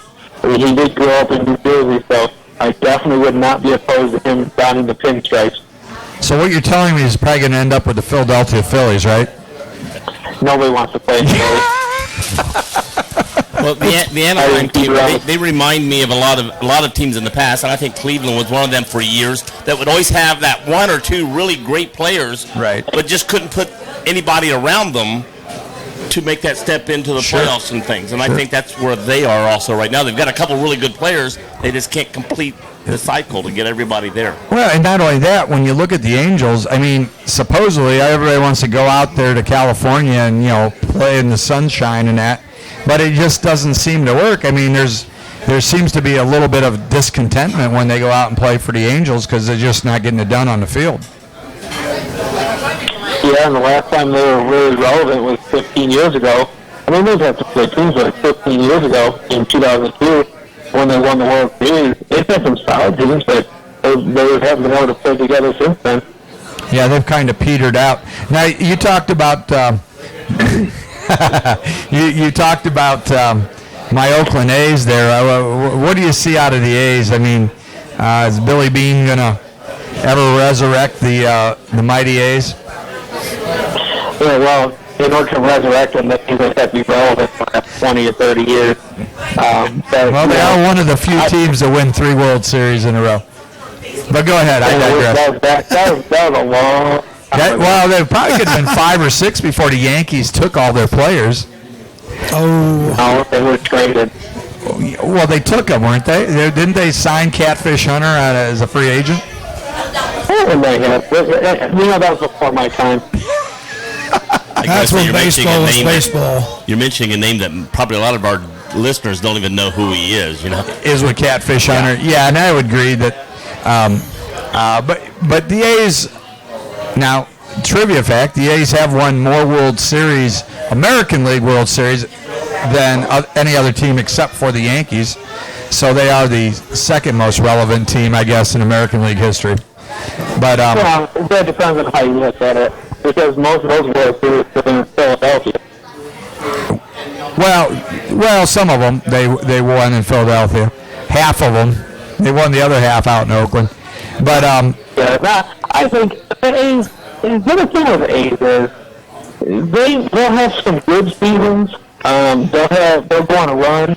Right. But they just need to put it together, and I think what really hinders them the fact that their ballpark is a joke. And I know we've heard a lot about that with the Raiders and how nobody wants to come out to the open stadium, which is true. It's not a football stadium. It's not a baseball stadium. Right. It's one of those multi-purpose dumps that Cincinnati and Pittsburgh used to have. They finally got smart. You got rid of it, but people just don't want to go out there and watch them play in that stadium, and guys don't want to go play for them. Well, I would agree with you on that. I would say that it appears that they, and I've heard there are problems, and this is a huge problem with, as we kind of segue maybe our way into the NFL. The problem is, guys, is that there's a $650,000 shortcoming in the building of the stadium in Las Vegas for the Raiders to move there. Bank of America is bankrolling the purchase. The Raiders are coming to the table with $500 million, but yet they're still $650,000 short of what they need to actually make the deal go. So I'm saying taxpayers. Well, yeah, and unfortunately, that may be what happens. They got plenty of money. I don't think it. Yeah, well, we do. I mean, just look at Obama. He just kept on dipping into our pockets repeatedly there. But anyhow, that's for Sunday night. The legend is here, by the way. Lee Hendy is out of the studio. We've got Lee Hendy here, Greg. All right, so we've got all the nefarious characters here. No, Dave's not here. Oh, that's true. So anyhow, as we look at that, the A's do need to. A decision's got to be made, or they're going to go from being the Philadelphia, Kansas City, Oakland A's to the San Antonio A's, or wherever they end up. So, well, Greg, let's jump into, and we haven't done this in a while, guys. Surprisingly, I haven't talked about Ohio State in a while. But spring football game's coming up here pretty soon. Now, are we going to do a Campus Nation show up there for the spring game? Yeah, well, that would be the plan. We hope to get up there and do the tailgate party. And, Greg, what are you hearing up there in Columbus about the Buckeyes? They opened up spring practice. I've heard some good things about Kevin Wilson. They apparently like what he's doing up there, and they're a little bit more experienced than they were last year. Well, they could be much less experienced than they were last year. There's a least experienced team in major innovation programs. Now, I will say there are more positive things coming out of Columbus about Kevin Williams in the offense than there is about Thad Matta in the offense. Oh, wait a minute. Now, he just got a vote of confidence. Yeah, that's the kiss of death, isn't it? That means he's going to be out of a job next year, by the way. Right. And so here comes someone from UD in to coach, right? Well, I think I know Greg and I have talked about this. I think they missed a golden opportunity by not going ahead and getting Bobby Hurley when he was at Buffalo. because I think, he gets Buffalo, who's unknown, into the NCAA playoffs. He's got this Duke pedigree. He's nationally known. I'm thinking, here's a guy that can recruit anywhere in the country, and we don't pull the trigger on that when Hurley was available. Yeah, who knows? I think with Keith Smith, they know it's not a basketball school. I think they're just going to ride the Thad train as long as they can. And I think whenever it is that Thad's no longer the head coach, he won't be fired. He's going to step away because of his health. His health, His health is very poor. Right. So is it this year? It's just fine. But it needs to be done sooner rather than later. So is this his last year, Greg? I don't know. I think they're going to. I think they're going to have a talk with him, but I think they're going to give him another year. I don't know.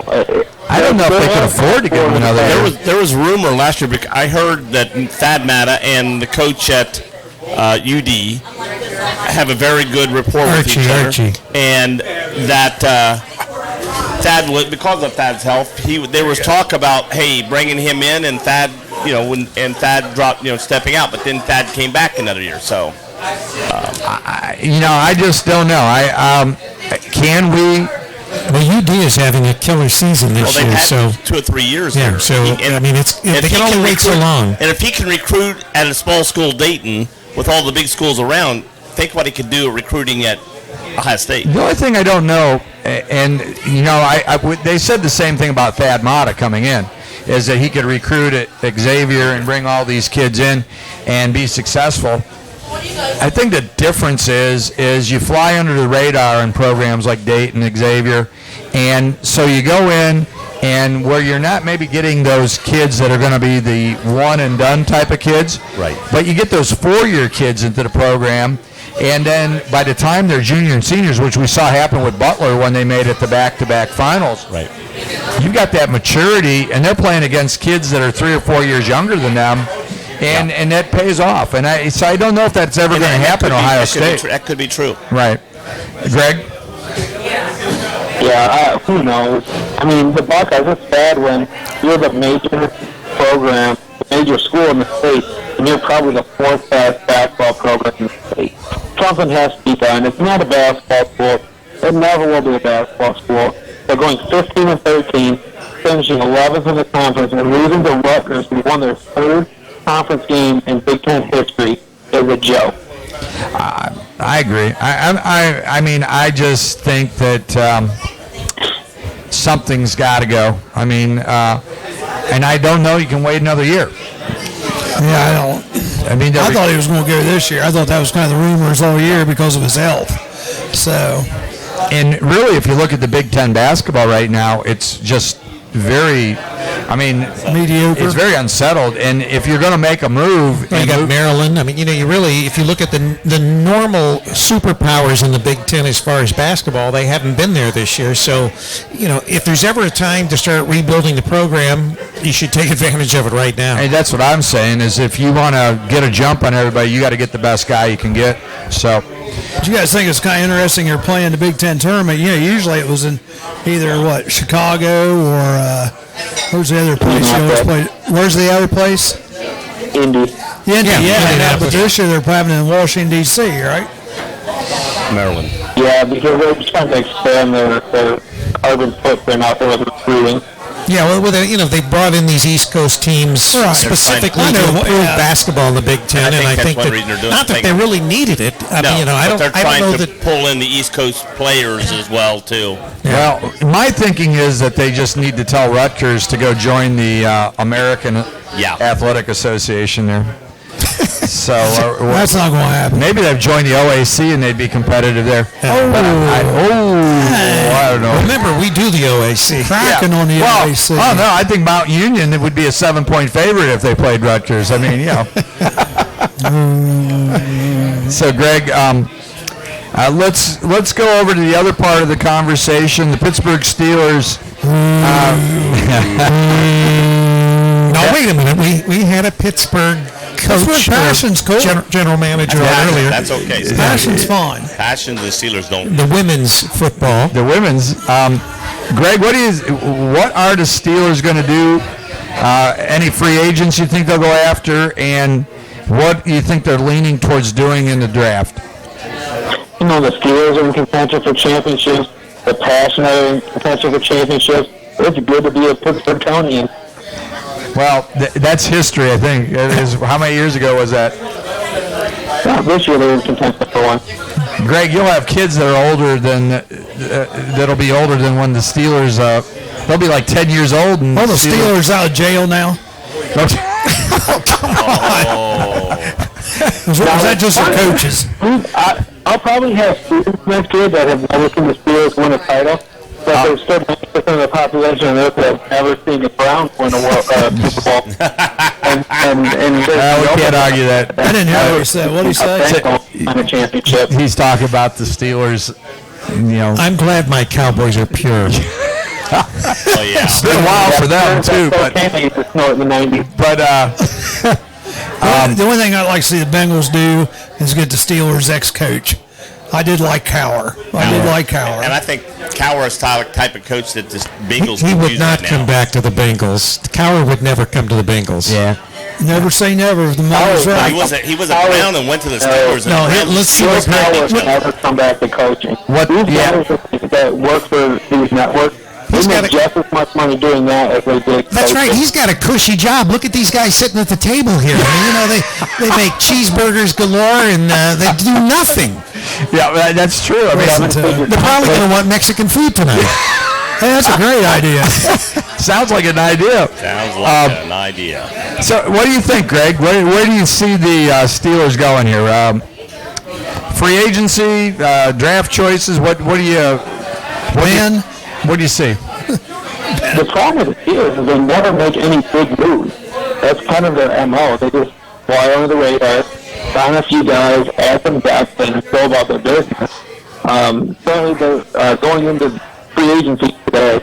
They were at $37 million under the cap. They had their outside linebackers, Lawrence Timmons, Jarvis Jones, and James Harrison, all free agents. They had two of their backup quarterbacks, Landry Jones and the first guy, Kyle Speed. I don't really consider him much of a backup anymore. Although they did sign Landry Jones today. D'Angelo Williams and Le'Veon Bell are both free agents. They franchise Le'Veon Bell, so they give them another year with them. Ralph Meitenberger is currently still on the team. I'm not sure what they're going to do. They need to add depth at the offensive line, defensive back, running back. I don't know if they're going to be able to re-sign D'Angelo Williams or if they're even going to want to. But they definitely need pass rushers, especially if Lawrence Timmons goes. I think they want to re-sign Lawrence Timmons, but they're not going to get into a bidding war for it. So if teams outbid them, they'll say, okay, thanks for your time, but we'll get somebody in the draft. They need a pass rusher, they need a cornerback, and eventually, as we said, they're going to have to find that next quarterback, whether they think it's Landry Jones or somebody in the draft in the next couple of years. They're going to have to do something with that position.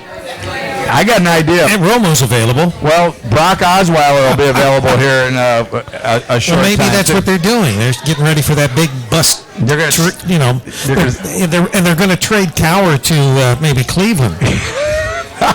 Well, that wouldn't be a bad thing. Well, see, I could see him going to Cleveland before I'd see him going to the Bengals. Yeah, I think. Well, he was a Brown. He as a player, right? And the Browns hated the Steelers, and he went to the Steelers. No one hates the Steelers. The Steelers and the Browns used to hate each other. Yes. Well, when Joe really hates when the rivalry was relevant, I guess. Yeah. When there was a rivalry, right before the Bengals were. Yeah, that was before the real Cleveland Browns went to Baltimore. Did Pittsburgh sign anybody today? They signed Landry Jones. Woo! They signed him as their backup. I think they're kind of thinking he may be their quarterback of the future. If not, he's going to be their backup. He does know the system, so it's a good guy to have. The Lawrence Timmons, like I said, they're not going to get to a bidding war for him. Rumor has it that they were close to signing James Harrison at that third. But James Harrison's about 75 years old, so he doesn't have much left in the tank. I was going to say, I'm surprised he's still going to play. I figured he'd retire. He still plays. He's pretty good. I know, but he's getting old. How old is he? I think he's 37. 37. That's getting up there for a linebacker. Harrison. Yeah, well, he'll play 5 more years. He could. I mean, he's pretty talented. Bengal retread. Greg, what do you? I don't know if you've been following the early signings here. What do you think? I mean, anything that jumps out at you as far as a wow moment that this team really picked up a good player? No, not really. I mean, the Browns getting well, that's why it's surprising. But they need more around him before he'll do anything, because he was awful last year with talented offense. So I can imagine how well he's going to do with that Browns offensive line. Well, but then you have Sean Glennon signing for $1 billion, a guy that's not very good, not very talented in my opinion, going to the Bears, who also have no talent around them. I guess I was just born to the wrong family. If I could have been a quarterback easily, I didn't have to be any good. What a popular rumor that's circulating, and I think really could change one franchise if the guy's got anything left in this tank. The Bears quarterback going to the Steelers? Is that what you're saying? How about we send you guys Jay Cutler? Think he'd help you guys in the He's very silent. I hear crickets. Yeah. Crickets. That must be no. Jay Cutler said in the league. Yeah. Well, I hear he might be going to the Jets, which would be a perfect place for him. Oh, that could happen to a better guy or a better franchise. Yeah, I think that would be really appropriate for him to end up in New York, because then he could deal with the New York media. They'd have a good time with each other. Speaking of New York, one move that I saw that I thought was pretty interesting was Brandon Marshall teaming up with Odell Beckham Jr. for the Giants. I don't know if Eli Manning can have enough football to get around to those two. Yeah, I agree with you. I thought that was a pretty decent move.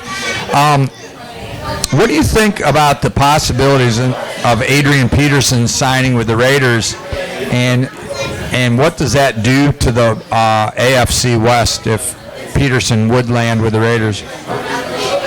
As long as David Carr or Derek Carr, whichever one it is, one of the fighting parts, as long as he stays healthy, that could be a good move, because they're pretty close to winning, because the Chargers are bad, the Chiefs are on and off, they're hit or miss.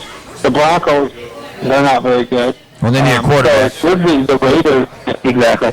It could be the Raiders' division to lose if they're able to stay healthy. Probably is. If Peterson's able to give them, 1,300 yards, that could be a team to compete with this season. The thing I find interesting with some of the signings and that is, you wonder, and I was talking to Charlie about this a little bit earlier, they were talking about all the different boards that they have, where they have a free agency board and then they have a draft board, and how that changes everything going into the draft based on who the acquisitions are by those teams. Yeah, there's so much that goes into it, and there's so much money out there. It's just amazing that it's just how much movement there is. I think NFL GMs that are successful, they're invaluable. I don't think they make enough money, because what they have to wait and how much all those codes that they have to work through, it's really impressive that they're able to really get anything done. Well, we're going to close out with this question here, since we got. I heard Peterson was considering going to New England. Did you hear anything about that? I've seen him on a list, and he had New England and Oakland, and at this point of his career, he's talked about he wants to sign with a team that has a chance to win it. Right, and that's why New England. Right. So are they willing to take a guy for 2-3 years, or do they want to go with a young guy and bring him on? That's the question. What about the money? Well, yeah, I think this is how that happens. Is I think that Peterson goes in and sits down with Belichick, and then Belichick goes, "Well, Adrian, this is what we're going to do. We're going to pay you this, and if you want to win a world championship, you'll come to New England for this much money." Right. And then Adrian Peterson will either say, yeah, I'm willing to take a hit so I can win the Super Bowl, or Bill Belichick will find somebody else that'll fill in. So Yeah, I agree. yeah, so I don't think that it could happen. I don't see it happening. I think somebody will pay more money and he'll end up somewhere else. One rumor: Carson Palmer going to the L.A. Rams. Guys, what do you think? Charlie, closing comment. Be a great deal for the Arizona Cardinals. He might retire before he go there. I think he'll retire before he makes another change. That's my opinion. Greg, what do you think? I think Carson Palmer's been underrated over his career. I think that he's still a move to go there, but I could see it happening. Yeah, I could see it happening too, just because he played at USC, and maybe he'll take one big. Well, it's possible. Yeah. Near home. That could be, too. That's what I said. It'd be great for Arizona. At the end of their career, they've taken that step to go just for 1 or 2 years back to the hometown area and finishing out there. And they take a huge salary that will give them the moon to go out there. Rick, what were you saying? No, it's possible that he might do that, but I still think he's about ready to retire. I don't think he's. Well, I think Charlie's right. I think it's a great move for Arizona if the Rams are willing to put that kind of money into it. So maybe that's where Tony Romo will end up. Yeah. Well, Greg, thank you for being on tonight on the Sports Planet. As always, it's a pleasure. As baseball season ramps up, I'm sure we can get you and Charlie into some interesting. Well, after all, his name is on the marquee with yours, Bill. I mean, he is, that's right. Duo there. I take that as a compliment. Yeah. Hi, my buddy. No, I'm talking about Greg. We work pretty good together. Yeah, that's right. I don't hear him say that's a compliment, though. I love working with Charlie. He definitely brings a different perspective to the program. Well, Just keep it real, baby. Just keep it real. Thank you for being on tonight with us.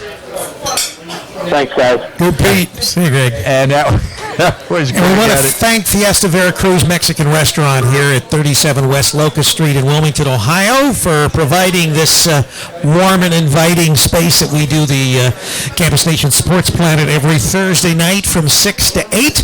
And, of course, we've got the Motley crew here with Lee Hindy now with us. Lee Hindy has joined us in the house. I didn't know Lee was allowed out without a helmet on. Well, he was asking the same thing about you. Oh, no. Dang. Helmet and knee pads. Knee pads. So Wow. anyway. He's going to be Lee in the bubble. So, for Charlie Hargrave, Joe Davis, Rick Phillips, this is Bill Rayback, and you've been watching the Sports Planet. Good night, everyone.